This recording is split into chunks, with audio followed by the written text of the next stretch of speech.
Chapter 1. A Dream Begins. When my mom was pregnant with me, she would hop the fence at a local university in Austin and walk the track, praying for the baby in her womb.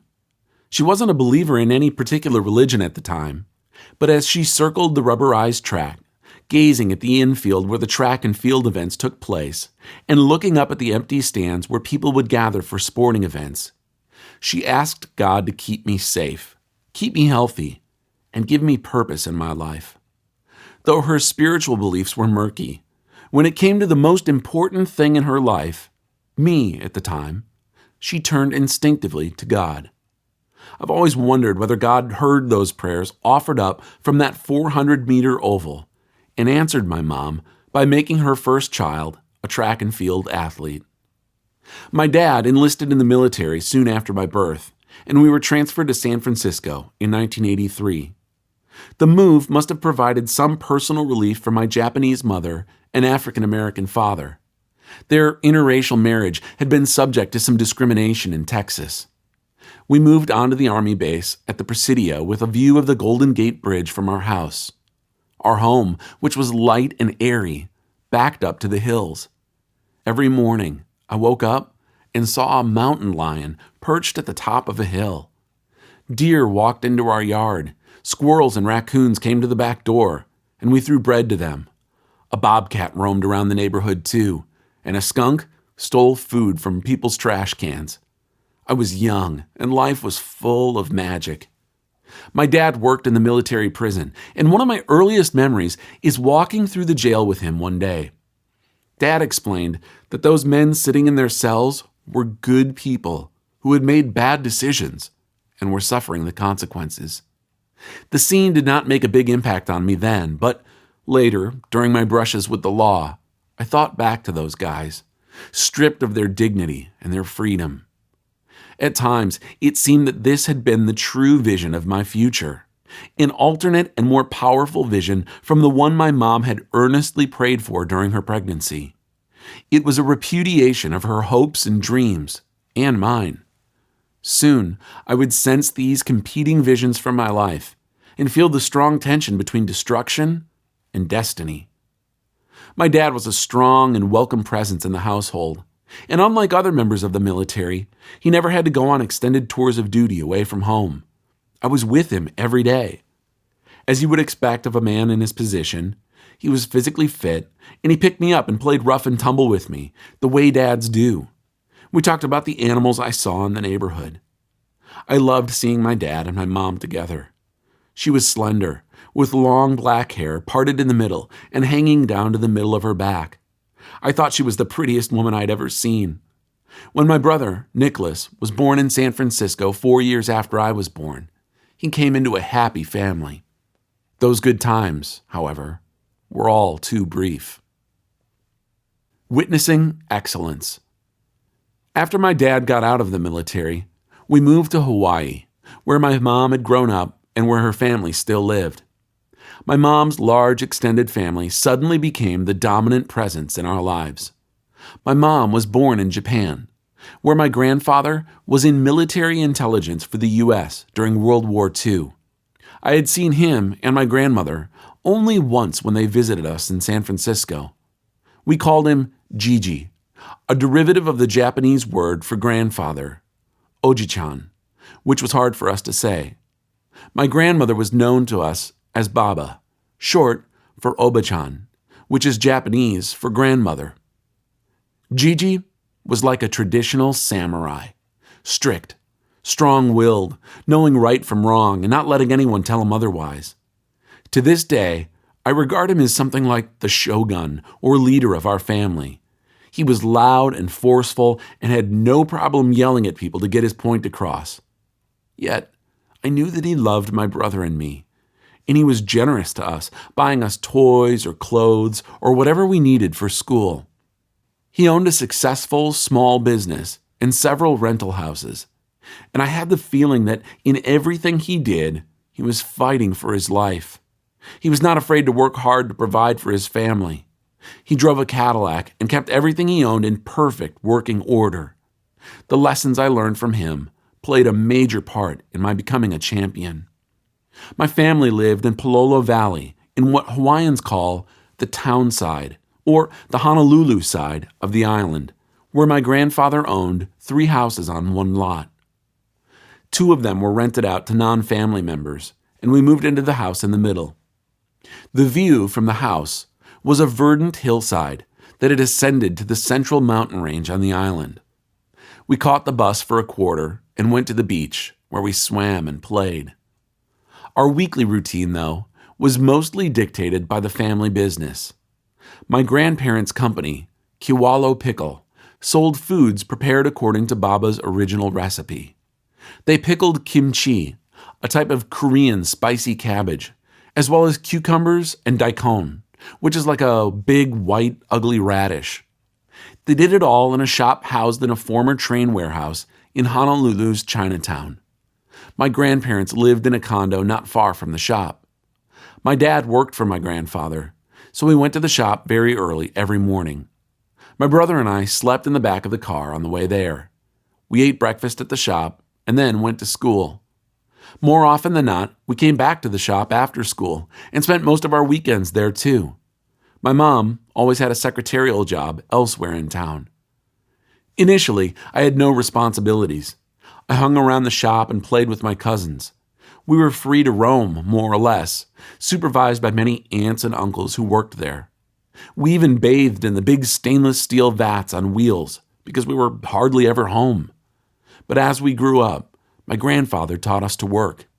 Soon, I was peeling daikon, loading the packing machine, measuring the food, cutting the hearts out of the cabbages, and sticking the various vegetables in the cleaning machine, the slicing machine, and the packing machine. The packing room was everybody's favorite because it was the only air-conditioned room in the building.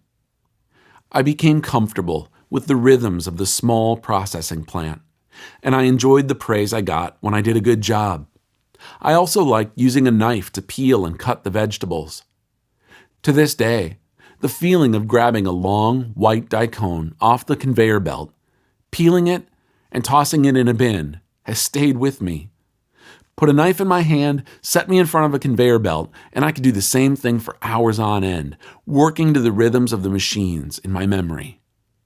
The end result of all of our labor were thousands of small, clear packages of pickled foods bearing the Kiwalo Pickle label and our family's honor. Kiwalo Pickle was Gigi's pride because everybody on the island knew it was his company. As I was able, I helped my uncles deliver the food to grocery stores all over the island, packing the boxes, replacing inventory, and making our packages look nice so people would buy them. As I got older, I became very aware that whatever I did, good or bad, reflected not just on me or my parents, but on all of my family members and the business. Yet, this knowledge rarely affected my behavior, especially when I reached adolescence and decided I was my own man. I worked in the family business or with my relatives in other ways from the time I moved to Hawaii all the way through high school. My auntie would call and say, "Can Brian Ezra come down and help out at the shop today?" Or my uncle would ask me to help him with deliveries.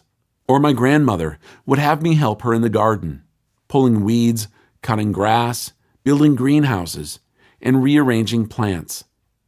If I wasn't working in the garden or the shop, my grandfather always had another job he wanted help with, building something my grandmother needed or repairing something at one of his rental houses. He taught me how to plumb, weld, use a grinder, handle a drill, and work with most tools. I was painting and roofing homes even when I was in grade school. My mother and my aunts used to tell me, "One of these days, you're going to really appreciate what your grandfather is teaching you." And I used to say, "Not a chance." The older I got, the more I hated the work. And I particularly hated being forced to work with Gigi on Saturdays when my cousins, who were all girls, often were allowed to go to the beach instead.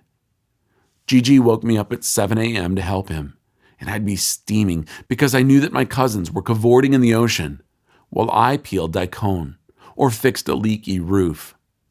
Of course, I couldn't have asked for a better education. I learned so many things from Gigi, and much of my mental toughness comes from the lessons he taught and the stories he told while we worked together. I saw in his example that things should be made perfect whenever possible. Now, on the track, I work to be technically perfect. I do things again and again until I get them right. I expect myself to be able to visualize it and then do it. That's what my job is, and a lot of that expectation comes from Gigi, who was a perfectionist in his work. Because of him, I'm not afraid to get dirty or take on a job or a challenge. I was learning things that would help me become a successful husband, father, and athlete, even though I didn't understand that at the time. Without those early lessons, I'm reasonably certain I wouldn't have done nearly as well in any of those areas. Downward spiral. Home life became difficult as soon as we moved to Hawaii. My mom and dad seemed to be looking for answers, seeking happiness, but not finding it. They started to fight a lot, and their fights became physical. Gone were the peaceful days of our San Francisco life. The predominant mood went from innocence and fun to anger and violence. For one thing, my parents began smoking marijuana together. The presence of the drug brought sadness and more tension. At a young age, I knew how to roll a joint just from watching them.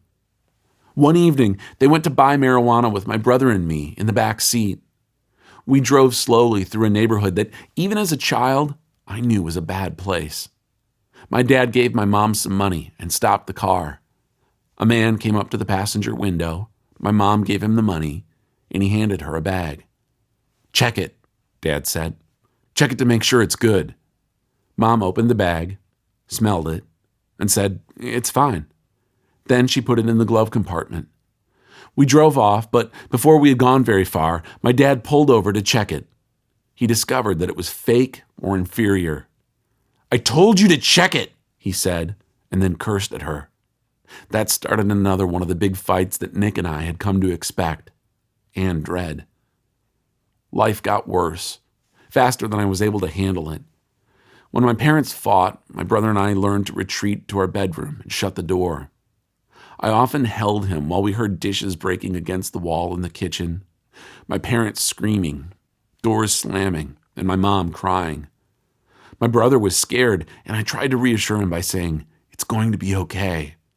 But I had no confidence that things were going to be okay. Nick and I almost never fought with each other. Our personalities were opposites. I was confrontational and told people exactly how I felt. He was quieter and kept his feelings inside. I always felt the need to protect him because of his tender heart and younger age. We wouldn't come out of our room until the yelling stopped for good, which usually happened only when my dad decided to take a drive. We emerged carefully to see what damage had been done to the house. On a couple of occasions, my dad's anger turned on my brother. Dad was still waking us up at 4:30 a.m. to go to my grandfather's shop, and Nick, who has never been a morning person, sometimes started crying. One time, my dad wailed on him with a rolled-up newspaper, to the point that Nick got a bloody nose. I felt helpless as Nick cried and cried. Something had drastically changed in our family. The heaven of my earliest years had turned into a confusing hell from which I could see no escape. Through it all, I felt that my mom and dad loved us, but their behavior toward each other made no sense to us. After a fight, my mom would pull us aside, hold us together in her arms, and say, "I'm sorry, boys. Mommy and Daddy still love each other. We're just having a hard time right now." If they loved each other, why did they spew so much hatred at each other at times? Why did they try to hurt each other physically? Why didn't they sit on the couch and hold hands and have quiet evenings watching television like other parents did? Dad still hugged us and messed around with us like dads do. He was still my hero because he was my father. But the atmosphere of stress and uncertainty in the home was simply horrible.